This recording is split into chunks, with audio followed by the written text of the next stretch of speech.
উনি মাদ্রাসা সম্পর্কে যথেষ্ট ভালো জানেন, বাজার গরম করার জন্য বলছে। উনি যে জানেনই আমি এটা বলবো না। আগে যিনি, এখন যিনি শিক্ষামন্ত্রী হয়েছেন টুডু স্যার, উনি কম জানেন আমি এটা বলবো। তার থেকে বেশি মাদ্রাসা সম্পর্কে শুভেন্দুবাবু জানেন, শুধু মানুষকে গুমরাহ করার জন্য, এ করার জন্য। দেখুন খারিজি মাদ্রাসায় সরকার কেন রাখবে? গুরুকুল থেকে শুরু করে গুরুমুখী এই ধরনের যে শিক্ষা প্রতিষ্ঠানগুলো আছে, তারা তাদের ধর্মীয় ভাবে চলে, মানুষের চাঁদাতে চলে। এটা সরকারের কোনো ফাংশন নেই। হ্যাঁ, এটুকু বলতে পারে যে সেখানে সিলেবাস কি আছে, বা সেখানে কি পড়ানো হয়, বা ওয়ে অফ টিচিং সিস্টেম, সেটা আপনি দেখতে পারেন। আপনি কমিশন গঠন করে দিন, সে কমিশন ঘুরে ঘুরে দেখুক, কোনো সমস্যা নেই। উনি এত মুসলিম ছেলেদেরকে চিন্তিত, তাহলে অন্তত ওনাকে একবার টুইট করতে বলুন একটা, কাশ্মীরের বৈষ্ণব দেবী মেডিকেল কলেজকে কেন বন্ধ করে দিল? 50টা সিটের মধ্যে 46টা মুসলিম ছেলে সুযোগ পেয়ে গিয়েছিল MBBS পড়ার জন্য।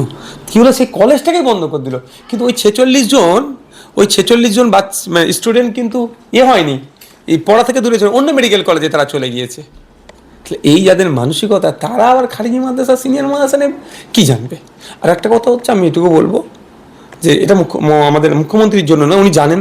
যারা জানে না মাদ্রাসা সম্পর্কে, একটু স্টাডি করুন মাদ্রাসা শিক্ষা ব্যবস্থা করুন। রাজা রামমোহন রায় থেকে শুরু করে, ডাক্তার রাজেন্দ্র প্রসাদ থেকে শুরু করে, স্বাধীন ভারতের প্রথম শিক্ষামন্ত্রী মৌলানা আবুল কালাম আজাদ থেকে শুরু করে, হরিচাঁদ ঠাকুরের ছেলে গুরুচাঁদ ঠাকুর, সব অনেক ব্যক্তিত্বরা আছে যারা মাদ্রাসা শিক্ষা অর্জন করেছে।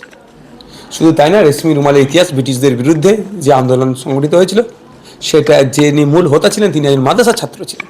স্বাধীনতা আন্দোলনের প্রচুর মানুষ, মুসলিমরা শহীদ হয়েছেন, ভিন্ন ধর্মের মানুষ শহীদ হয়েছে, কিন্তু 53,000 আলেম শহীদ হয়েছিল। এই আলেম মৌলানা কোথায় পড়াশোনা করেছে? এই তো মাদ্রাসা থেকে পড়াশোনা করেছে তারা। সর্বোপরি এতটুকু বলবো যে মাদ্রাসা সম্পর্কে যারা খারাপ ধারণা করছেন, অন্তত মাদ্রাসাকে একবার নিয়ে আপনারা স্টাডি করুন।